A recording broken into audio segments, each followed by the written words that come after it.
Yeah, I was just talking about how last time we chatted, there was a conversation about, like, I'd been doing lots of marketing research, and you said, what would it be like just to do 2 hours of and see what you did? And I'm like, okay. And I just got this piece of paper, a big piece of paper out, and all my like colored textures, because they make me happy having all the different colors. And I just started writing stuff down, and then just went, oh, what did it for half an hour, and then went away. And the next day I came back and did a bit more, and then did a bit more. And so it's good. Like, so I made up this course idea and I put it out on social media, and then have been waiting for responses from that. I did like an expression of interest is how I decided to do it, because I live in I haven't told you this before, which is kind of part of the complication of my getting out there, but I live in the bush and it's 35 minutes to the closest town. So it's a bit of a thing getting out of the house and going to town. And, obviously I'm off the grid, so the power sometimes cuts out, and that if that happens, it's a problem. Luckily the hotspot's working. And but yeah, that can kind of so I've got lots of, because I live on the north coast of New South Wales, so I live an hour away from Byron, and an hour and a half from Tweed, and an hour from Ballina, all the different places are around me, but it's quite a big area. And so I decided to put out an expression of interest to all the Facebook groups in the area that I'm, I've signed up for a whole heap of, kind of information sharing and community groups. And I just looked in the whole area for all the ones I could find and just posted on all of them. And yeah, I got a few responses. So that was good, but still only 3. And so I put it out to see if it would be an online course or if people were interested in face-to-face. One was indifferent, one was definitely online because she's in North Queensland, and the other one was face-to-face. So it's a bit like, okay. But what I thought was I would just, because there's 2 that don't mind the online thing, it feels like I'm moving more towards that direction. And then I think I'll probably advertise when I come back from holidays fully, and just say, check in with those people who have said, yep, I'm definitely into it. Check out some dates with them, and then go, okay, these are the dates we're going to do, and put it out there again. Yeah, because I've got that initial interest. I've got 2 kind of probably definites. And so, yeah. Great. So, well done, first of all, putting that together and, making that happen. Was that quite easy once you just decided to do it? Yeah. I kind of knew it would be. I'm like, you're complicating this. I know you can do this with your eyes closed. Yeah. Yeah, it's easy. And it's just like, it was putting a little bit more effort into the wording than, because I have been doing lots of posts, keeping my Facebook page populated with questions and reflections and different things, and taking photos of what I've been doing during the week or whatever. But I thought, oh, I'll do posts in advance and I'll make sure they're all unpopulated all the way through the holidays. I'm like, no, I'm not going to do that. Actually, I all of a sudden decided at the end, no, I'm going to write that I'm going on holidays, and it's good to go on holidays. Yes. And I'm going to be offline for a couple of weeks. Yeah. So I just did that instead, and that felt really good to not have to think about those 3 or 4 posts I would have had to do in advance, which kind of feels a bit weird. Like, I don't mind doing it the week of or something because it's kind of relative at the time, but then if you're doing it like 2 weeks in advance, it feels a bit far away or something. So yeah, I just went, no, going on holidays, wrote it on my email, and just went on holidays. And it felt like a weird time because I just opened up this expression of interest, but I felt like I got most of it kind of dealt with. I haven't got any, like, I got heaps of likes and all that kind of stuff, but only a few people commented and wanted to be engaged. And I just said, if you feel like you want it in your area, and just tell your friends, and if I'll make it happen in your area if there's enough people. Yeah. So what was the what's the sort of a gist of what it is that you created? Because I know it was within creative arts, I would assume. But did you have a topic, or what did you decide on? Yes, I did. Because I taught an art class with my disability support work maybe 3 or 4 weeks ago now. One of the clients or participants, she had done this fantastic picture, and she brought it into the class, and she'd just been working on it every week. And it was like a picture of 4 pictures, and it was a picture of the seasons. This is what gave me the idea. I think I told you about these 2 situations, and this is the flow situation where everything just goes like this.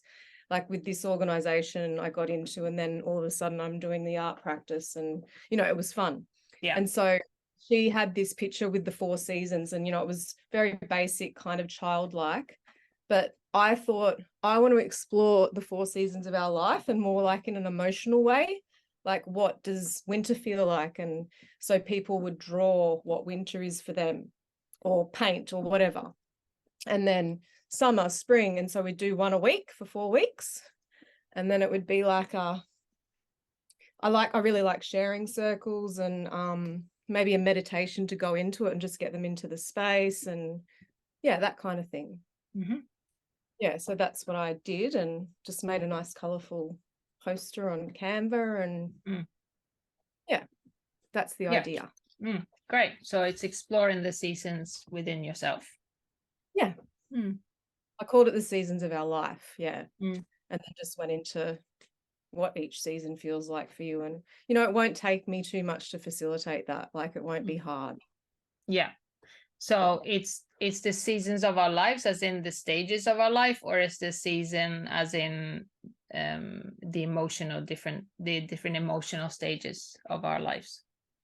I just thought more emotions. Yes.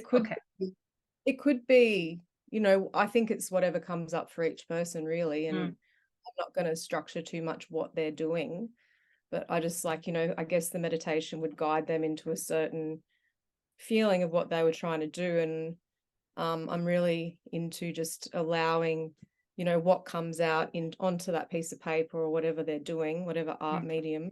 I was thinking it would be painting or drawing. Like they can use, but someone might want to do clay, and I won't say no, don't do that. But it's like, I think it's better to probably try and keep it to something on canvas or paper or something. Everyone's doing the similar thing. Interesting to think about how I do it online, because I've only ever done that kind of thing in person before. Is it a 1 event, or is it like 4 events, so 1 for each season? Yeah, it's a week.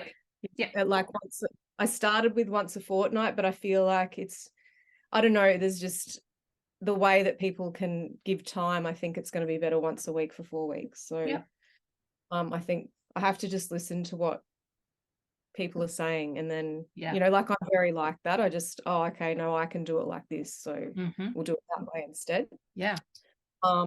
So I feel like it'll probably be all of November. Great. And obviously once I've done that, I can do it face to face or online, the same sort of thing.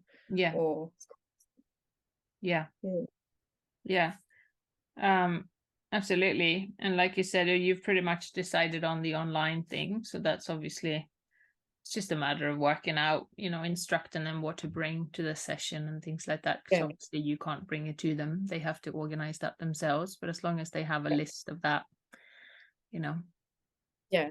exactly. And then I am curious how you would facilitate a group online, because I've never done that before. I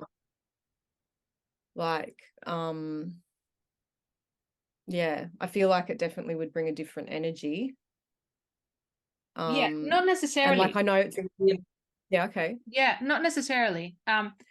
There's always this one word that is always, it's the most important word for me personally, whether I facilitate in a space like face to face, or whether I facilitate online, and it's creating intimacy. So as long as you can create intimacy, which you can both online and face to face, people get a tremendous amount from the classes. So it actually is more similar than the opposite, whether you do it online or face to face. It can feel different to us as facilitators, as in, I feel like there's a tool that I can you do it this way, but it's more us, it's our stuff. But the actual people, as long as you're really working on the intimacy part, they get a lot out of it. Yeah. Yeah. Yep. Yeah. Yeah, that's I have my personal coach, like he's a master of it. Like it's one of the things that I really admire is the ability to create intimacy, whether you're having a group of 10 or 15 people, or you have 400 in an online event. There's a real, he's got a real talent for that. And yeah, there's something to really strive for, because that's how you can hold a lot of people at the same time, by creating that intimacy. So, and if you only have a small group, it's easier for you because you can have them in the group. You can, it's about sharing, it's about holding space for them. It's about sort of holding and guiding them through. And you can do that using meditation, using sharing like circles, like you said, same thing. Yeah. Yeah. I mean, it's interesting because I wonder about the time when they're actually creating, and like in a live setting, like when we're all in the same room, there's this sense of chatting or something going along while they're drawing. Oh, oops, I did this with the paint. Oh, oh, that's a nice color. But like, because the image of the screen isn't really looking down at what the work's happening. And I wondered about that, like, because when I've done creative art sessions one-on-one, I get them to do it before the session. And then they this happened really naturally, and they just sent it to me, and so I can look at it the whole time. I'm having a conversation with them, and then I'm going, "Ooh, wow, that color, and what does that mean?" And all that kind of stuff. But while they're working, I can't see any of that if it's on a screen. So I've wondered about how that works, and like, does that natural conversation happen in the same way that it does when we're in a room together? You know what I mean? So yeah, I'm just curious about, because the session could go between 2 and 3 hours. I thought I'd make it shorter if it's online. Probably better, probably 2 hours. And have each one 2 hours, so 8 hours in total. But yeah, like having kind of a structure where they share at the end, and they can go away and work on it more if they like, or whatever. But yeah, so you obviously have to structure it a little bit, but you could probably, if it's a very small group, you can have them all on the screen together, and you can actually walk in and say, "Oh, hey Anna, how are you going?" And then you can put her up on the main screen so that people can actually see, and they can hear the conversation, or they can look and they don't have to look. Do you know what I mean? Like, you can sort of interact. If it's bigger groups, it might have been worth sort of dividing them up in a few smaller groups, so they can actually work together within a group of 3 or 4. And then they're in that space, and then you walk into the room, because you can visit the rooms and you can talk to them. But if it's a smaller group of, say, 4 or 5 people, you'd probably be able to do that and keeping the sound on, as in hearing everybody working and hearing everybody. It's quite nice to hear the sound instead of pressing mute. Let's have the video and the sound on, so that we can hear each other. That's what I too. Like having an open kind of forum while they're doing art, and there could be a connection. Oh, how's that going for you? What's asking those questions that I'd ask individually in a therapy session. Kind of doing that, and then everyone turns around and looks at the painting, and I'm like, oh, people I could go, oh, can you just hold it up so I can see? They, whatever. I don't know. Maybe that's thinking, as I'm thinking about it, like, how does that work? And it will probably naturally and organically happen for you anyway. I would assume. I mean, sometimes it's great to do a test little run beforehand, whether that's with somebody you know or a couple of people that you know, that you do a little 1 hour testing session where you can guide them and then you're more prepared to notice what happens and the issues that could arise and things like that. So, it might be worth doing that if someone's keen to do it, just an hour session or something, and you won't charge for it. So it's like, oh, I'm doing this thing, like I'd love for you to be part of it. It's, it's a pre-run of the real thing. You might even get some people going, oh, I like that. Can I join the 4 weeks? Do you know what I mean? Yeah. You don't have to call it a test. You could just, I don't know, or a beta version or something like that. And just run a session. That might be good and valuable. Yeah. And do you think Zoom's the best medium? Because I don't have Zoom at the moment, but I do. Yeah. I do. Look, I'm sure there's other things out there, but Zoom has managed to create something that's really easy to use. It's really easy for the students to jump on. It's just, you can divide rooms up, you can share whiteboards, it's just so you can record the sessions.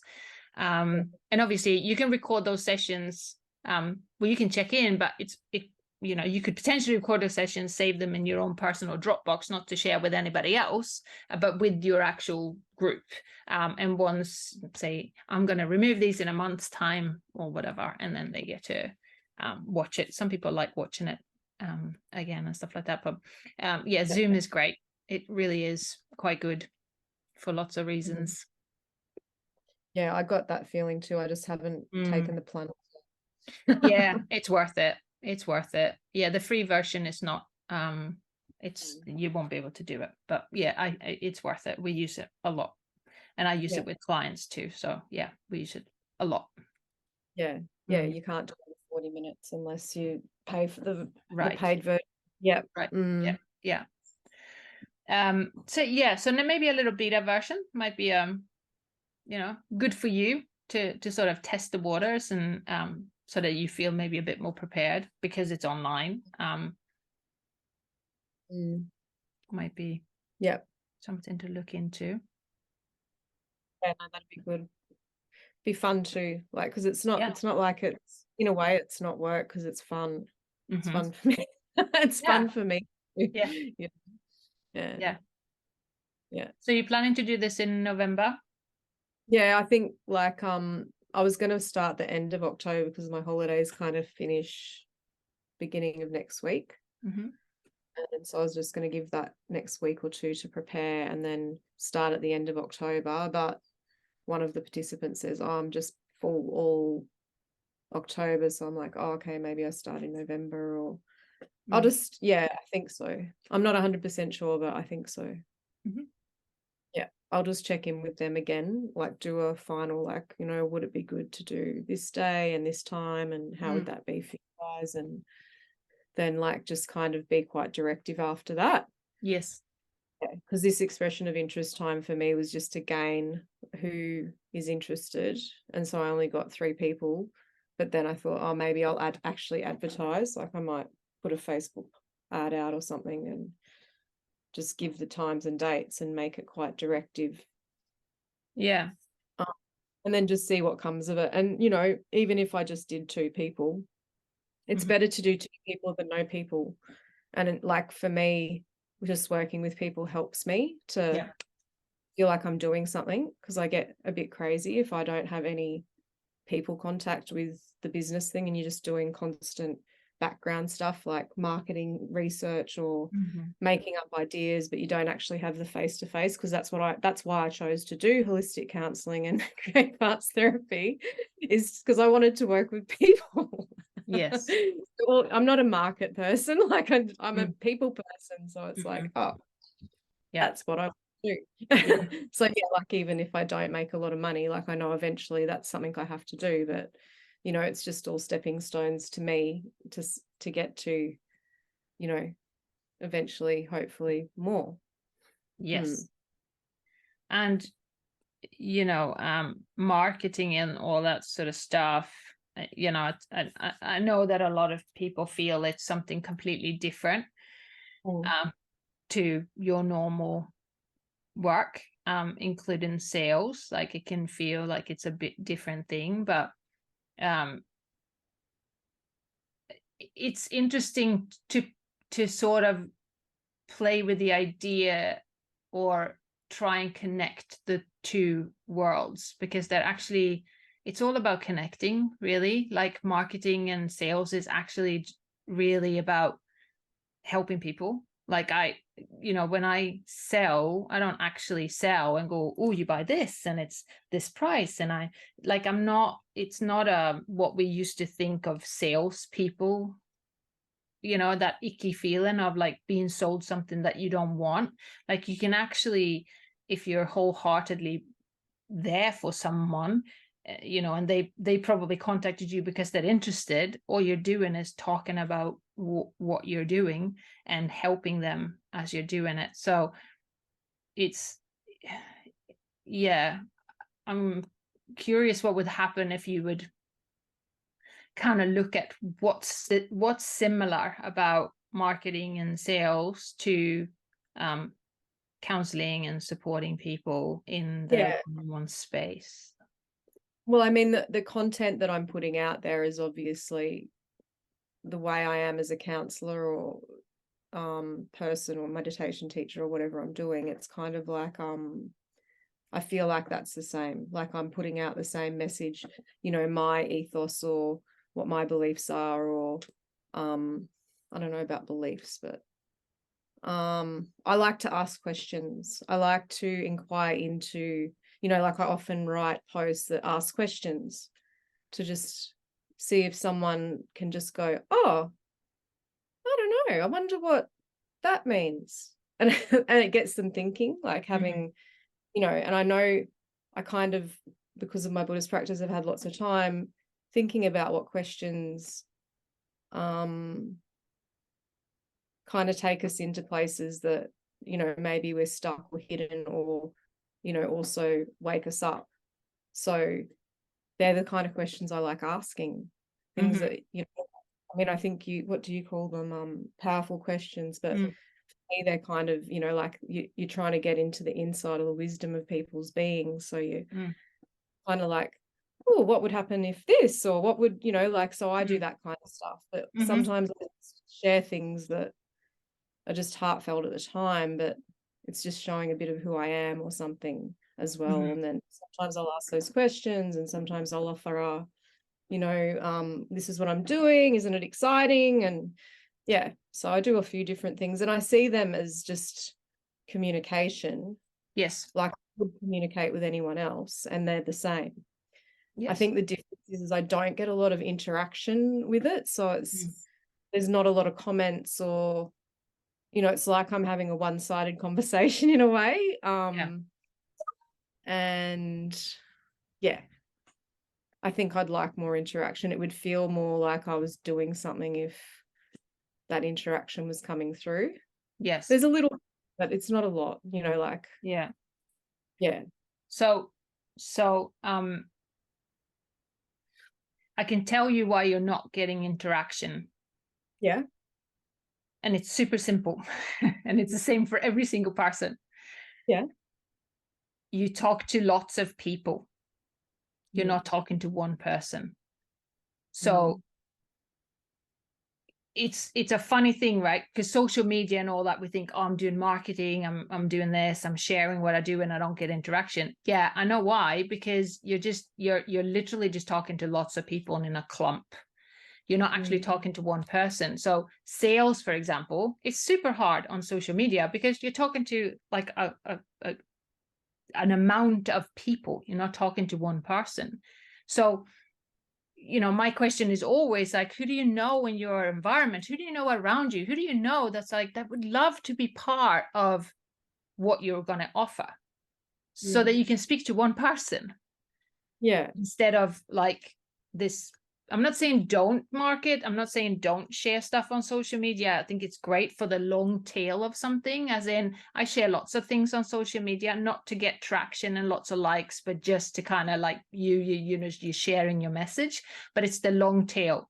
I get phone calls sometimes going, oh, I've followed you for years, and now I've decided to work with you or do one of your courses. years. It's not like they read something and then make a phone call. It takes years, you know, so that's the long tail of something. Whilst, you know, the getting someone in, getting people into what you're offering, you need to get in front of one person. One person. And don't sell ice to an Eskimo, as in, you know, don't sell what you do to just anyone. An Eskimo doesn't need ice. They've already got ice. So it's about, you know, talking to the person and realizing, is this actually for them? Is this something that they would really need? Or are they not there in their life? So, and that's where the ickiness of sales goes away, goes out the window, because you're not there to sell it to everybody and to try and convince people. I'm not selling ice to an Eskimo.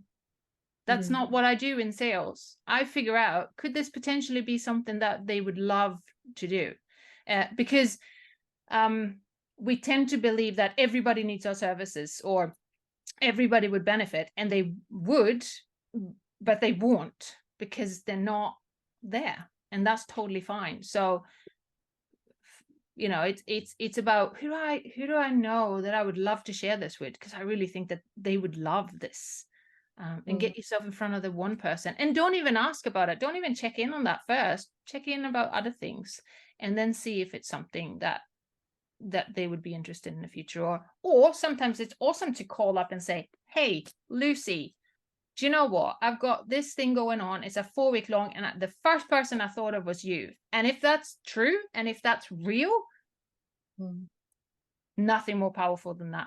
There's nothing wrong with that either, by the way, because it's not needy. It's not, I need you to say yes. It's like, I thought of you. This is happening no matter what. These are the dates, but I would love for you to be part of it. Yeah.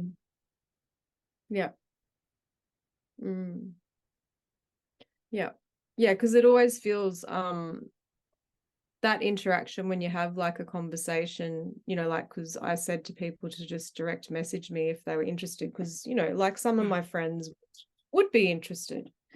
So it's like, yeah, like, and I guess when I word it, I would go, oh, and if you think anyone you know would be interested, pass this on. So that's how I, but, you know, I put it up on my Facebook page, but then I share it to my personal page with still my Facebook page kind of thing. But yeah, and then your like friends comment, or your auntie or whatever.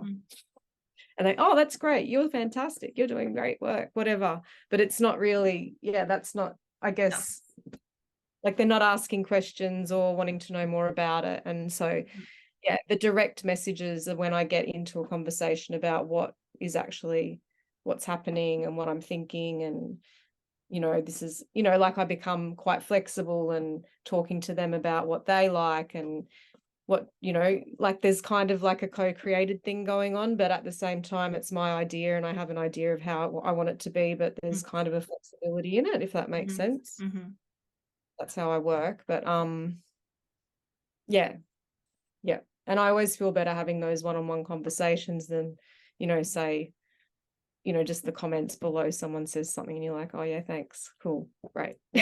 Yeah, so that's great. I mean, those are great. There's nothing wrong with it. Like you said, it's the long tail of something. You know, someday your auntie's going to meet someone in maybe in 3 years' time and going to go, oh, you know, yeah, I'm going to send this person to you. Like that. That's great. That's the long tail of, that's marketing. That's what marketing is. It's not direct sales. It's just continuously hanging around, showing people that you exist, telling people what you do. This is what I do. But I do this, full stop. It's not I do this, please come and see me. It's I just do this. And that's what we do. That we have fun with marketing. Marketing's fun. It's just sharing lots of stuff of, this is what I do. This is what I believe. This is who I am. Hello, you know, that's it. That's it. And then the other stuff is, you know, that some people will reach out to you. But I think, you know, especially in the beginning, it's like, who do I know, you know? And also when you're sharing it with people that you think would benefit,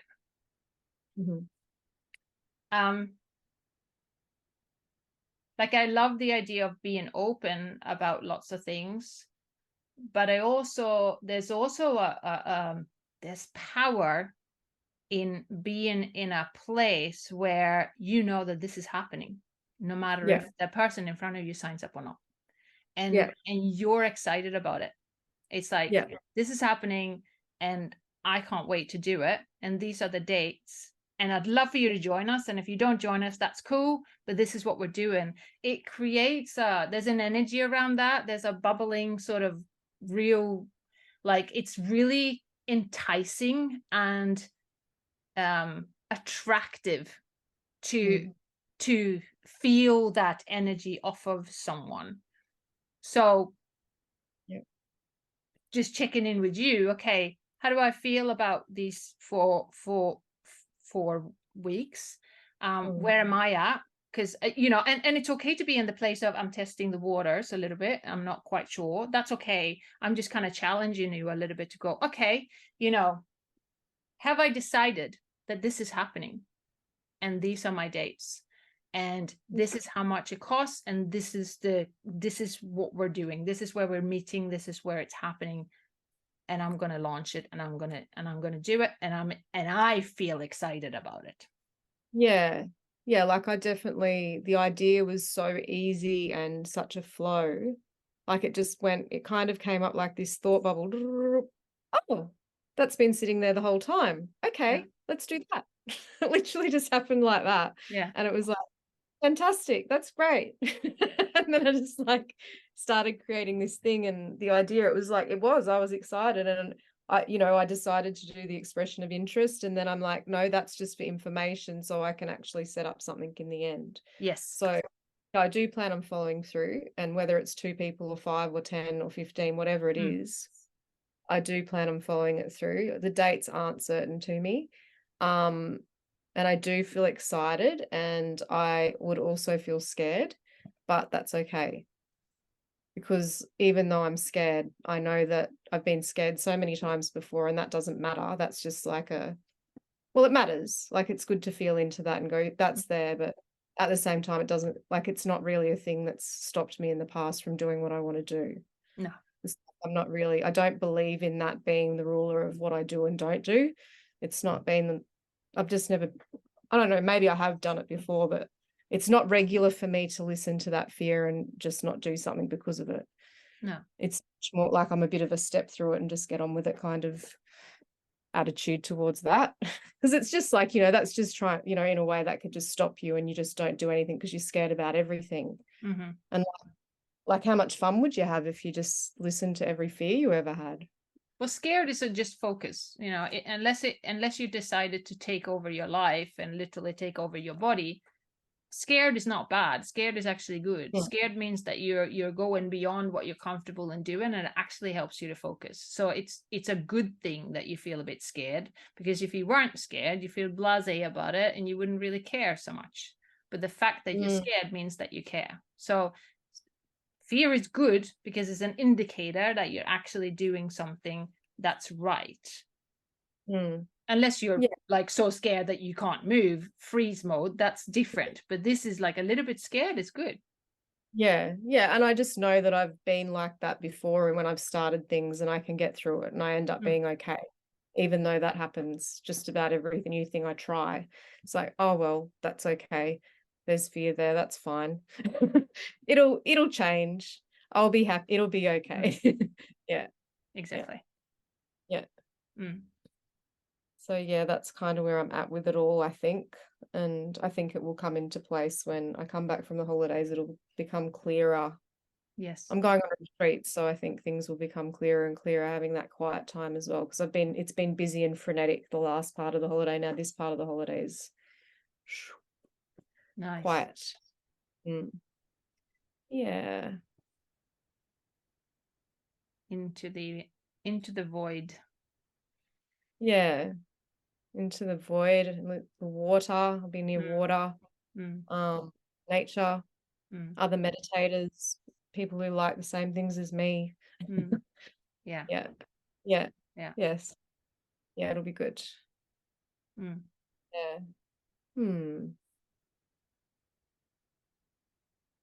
Yes. So that's the first thing. And I've done a few one-on-one sessions, but I haven't done a paid kind of course thing before.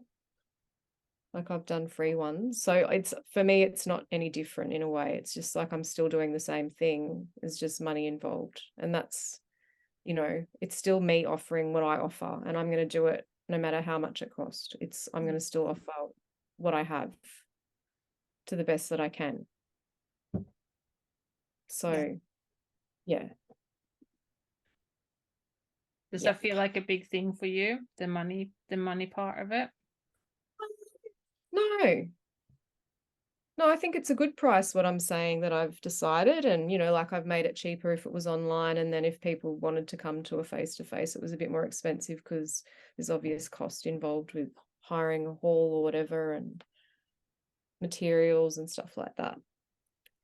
But yeah, I think it's still cheap what I'm doing, but I'm just starting off. I'm putting my finger in there, trying it out. And yeah, it's not highly expensive. So yeah, kind of reasonably priced. Yeah. Yeah. And, you know, just like I've been asking questions to people who do other activities and how much those things cost. And I think when I say how much it is, it feels okay because I know what other things cost these days. And, you know, maybe if it was this much 5 years ago, it's different to how much it's worth now because everything's gone up. And it's kind of like, it's on the lower end of price. So I don't feel so bad about it or anything like that. And like, I realize how much work goes into preparing something. Like when I say it's $120 for 4 sessions, it's actually not $120 for 4 sessions.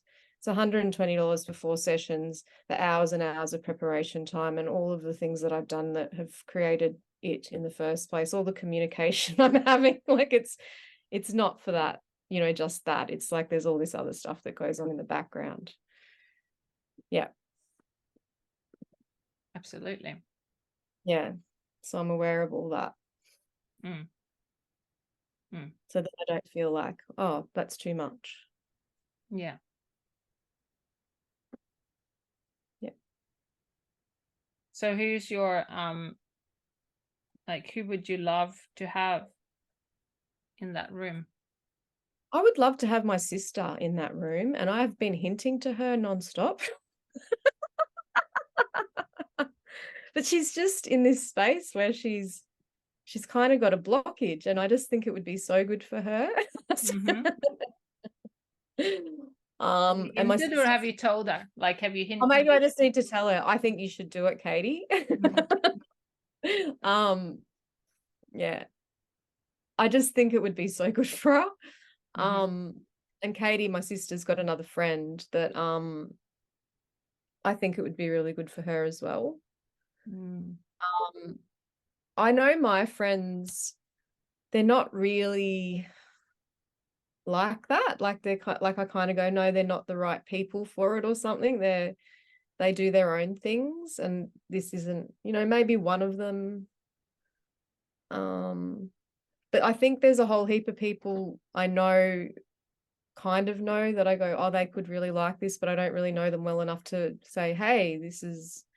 So they might be my Facebook friends, but I'm not really close to them, and I don't really communicate with them other than what I would see that they've written on Facebook or I've written on Facebook. There wouldn't be, you know, much conversation, if that makes sense. Yeah.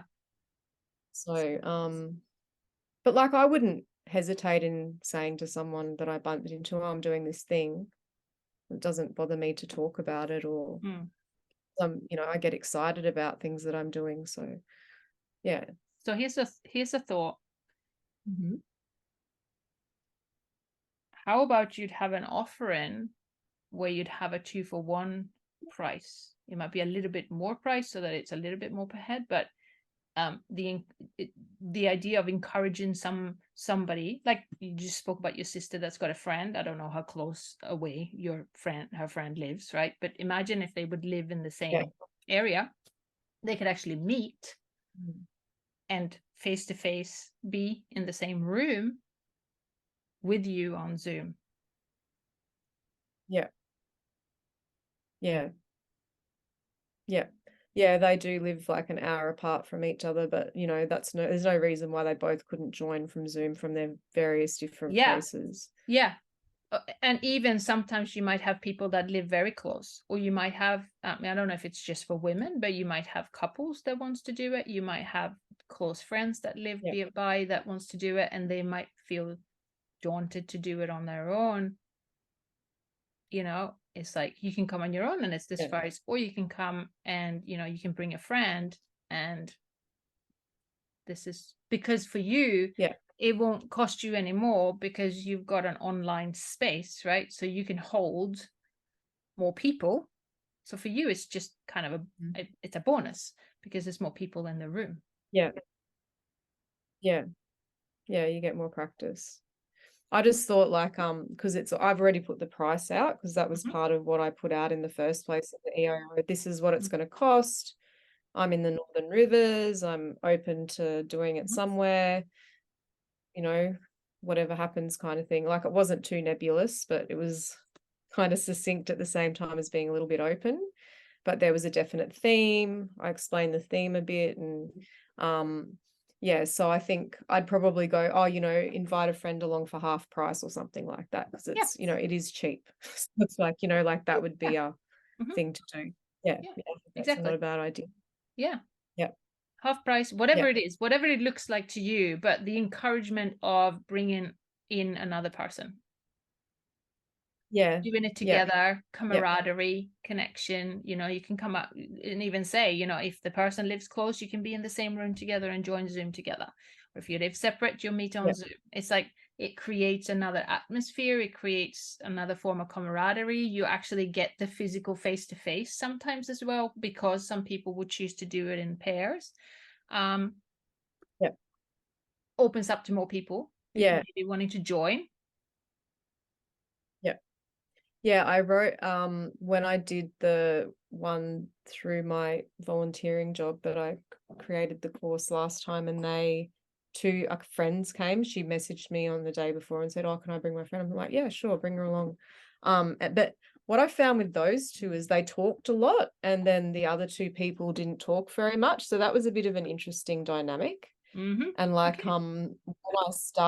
when I start the group, I always kind of go, I'd like to just write, talk about some guidelines and does anyone have any more guidelines? But one of my guidelines is that everyone gets an opportunity to speak and we should be considerate of giving each person equal airtime. And some people might not want to speak and that's okay, but just keeping that in our psyche kind of thing that there's a whole heap of people, there's this many people here and to hold all of them in that way, if Yes. that makes sense. Yes. And I really like to start off like that, and so because I think it makes the safe container for the people in there to feel like they can share and also just be aware that when they are taking up too much space. But these two kind of were really good friends, so they were just like talk, and then the other two basically said nothing. There was just so little chat from them, and so it was a bit unusual actually. I was a bit like, oh, I don't know what to do about this, so I started trying to engage with the other two a bit more, and it was kind of hard because these two were quite excited and talking a lot and loud, so it was like, Yeah. oh, interesting thing to manage and Yes. facilitate. Yeah, Yeah, absolutely. And that's great. That's great experience. So sometimes we're in a big room, we passed on something. So you might have, I only have small ones here, but say if you would have some kind of crystal or something like that. So if you're physically in a room, the person that holds this speaks and everybody else yeah, don't. So how could you yeah, recreate that in an online environment, whether that's using there's a heart button or something like I'm sure there's reactions. So yeah, there play is. chime for raise hand, recognize hand gesture. I'm sure that there's something that you can do to create that sacred space. Yeah, Um, yeah, because there's something about, oh, now the torch is passed on to me, so now I'm yeah, going to speak and then I'm going to pass it on to somebody else. yeah, yeah, yeah. And I think it does help for I don't know, like it does become more potent because it's not everyone talking just randomly. Then it becomes more like, you know, and I do this in my weekly meetings on my community as well. We all just stop and listen to each person speak. It might just be 2 minutes each, but everyone gets a chance to speak all around the circle. Everyone just stops and listen. There might be 1 or 2 comments, but it's not, you know, it's not a interrupted thing. Generally, people don't interrupt except to laugh or kind of egg someone on, you know, have a bit of a joke or whatever, but it's not, you know, it's not that. So I really like that it feels like you said, the sacred space, like, and we've had a talking stick in our house, but crystals are nicer. Yeah. Yeah. Yeah, they're lovely. But like it's great because you got experience around this. So you know, how can you create that within this environment? You know, there might be some, you know, the rules, the what you talk about at the beginning. It could be something around, you know, talking about the idea that how much we learn by listening, you know, or something about always taking a breath before we put our hand up to want to speak, or something like that. Like there's something around that you might need to talk about in your own words. Yeah. And like we do that at our meeting too. Like there is like a guidelines for speaking, and one of them is to take a breath if we're feeling elevated, or like just trying to center ourselves to especially because, you know, sometimes in a meeting where you live all together on the same community, or things will get elevated. So it's like, actually, do we want to talk out of that space when we're feeling upset or stressed out? Like, do we want to take a breath and go, okay, let's just calm our farm for a minute here, and just like, you know, because, and I think this is, you know, related to all the stuff we learned about the stress response and the response and the brain switching off when we're in stress. Our logical brain's not working. We don't know how to put words together properly. We're not thinking logically. So it's like, no, it's not the time to talk. We have a little breath until we can bring ourselves back to some kind of groundedness. So I just would say something like that in the beginning, not that people will probably get stressed out, but just, you know, taking a breath before I interrupt someone, for example, or those kind of things. Yes. There's another rule which can be adapted, but it's that idea of sometimes what can happen is when someone shares a problem, people jump up to want to try and solve it.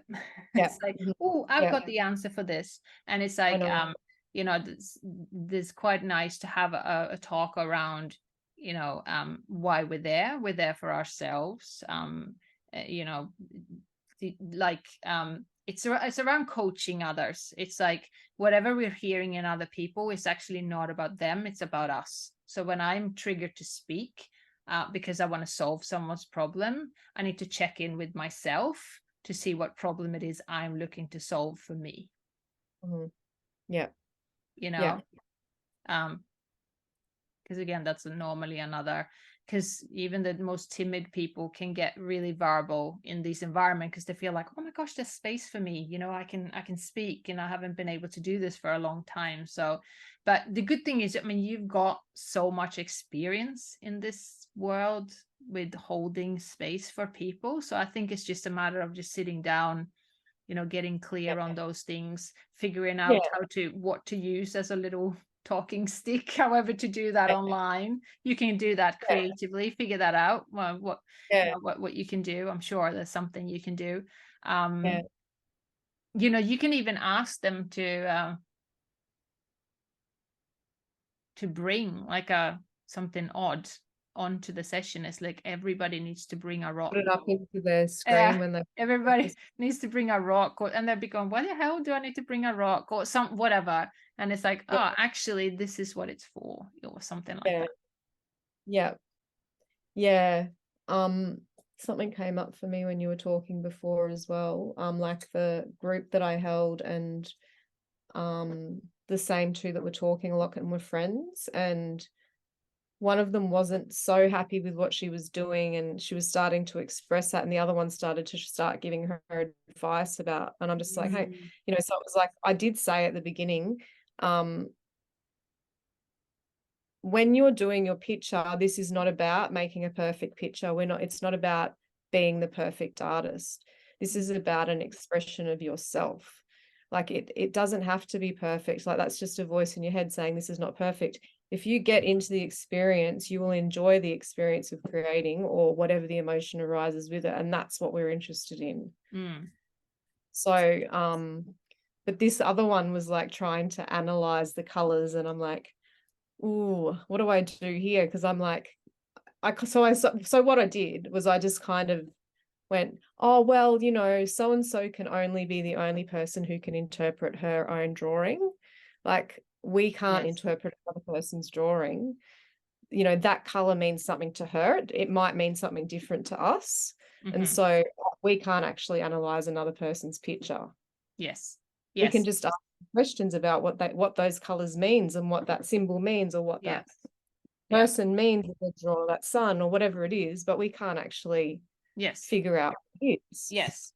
Yes, and that's beautiful. And that's you just guiding them as in how to reflect on someone else's work, instead of saying, oh my gosh, that's so beautiful, and or you know, encouraging someone's beauty in the artwork, as in, and also not even asking about it, actually not coaching, not being the coach in the room and coaching and asking coaching questions, but actually every time I look at someone's picture, it's like, what does that mean to me? Oh, I noticed this. Oh, that's interesting, someone else drew that, and what I see is this. What does that mean to me? So it's always coming back to them. It's like when I see something, it triggers something in me. It's not about the other person. This is my journey.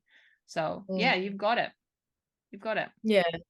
So this is all about personal experience, right? And it's great that you know, you can clear all this up for people so that they don't expect themselves to paint beautiful things or that they can put up on the wall. This is not an art class. This is a personal development class where, you know, the goal is to grow, if ever so little. That's the goal. Not creating something beautiful. Turns out beautiful, that's great. If it doesn't, that's awesome too. Because that's artwork never lies when we come from that space, you know. It's like there's so much beauty in the black stuff. Yes, that's what I think too. Like, you know, just cutting off that part of the emotion, saying, no, that's not beautiful because it doesn't feel good or it feels hard, whatever. No, it's beautiful because we transcend it at some point. And actually acknowledging it and feeling into it is like amazing, because that's how it gets transcended. Exactly right. We just it and go, put it away. How do we transcend it? Exactly. Yeah. So I love it. I'm just writing little notes. That's why I keep looking over here. They've got little points. Right. So how do you feel about everything now? I feel good. Yeah. Excited? Good. Yeah. I think I could, like, I just, like, I want to work with more than just 2 people. And I think when I put it out a second time, there'll be more interest, and I'll, maybe I will just say to my sister, Katie, just come. Even if she doesn't have to pay because she's my sister, like, just come, Katie, you know, like, and bring your friend. And if she wants to pay something, it is 120, but like, let's just get some people coming. And I don't know, if you want to pay something, you can, you know, like, just getting, see it as a beta version. Like, this is your first version, you know. Don't be afraid of charging the money, but also be open and flexible, and you know, have some fun. I'm not scared of charging it. No, I think it's, I think it's a good price what I'm offering. I think it's probably cheap, on the cheap side. So it's like, definitely. But you know, it's again, it's just a beta version. You're just testing something. It's good. You know. Have some fun. The goal is to help people and bring lots of people into the space.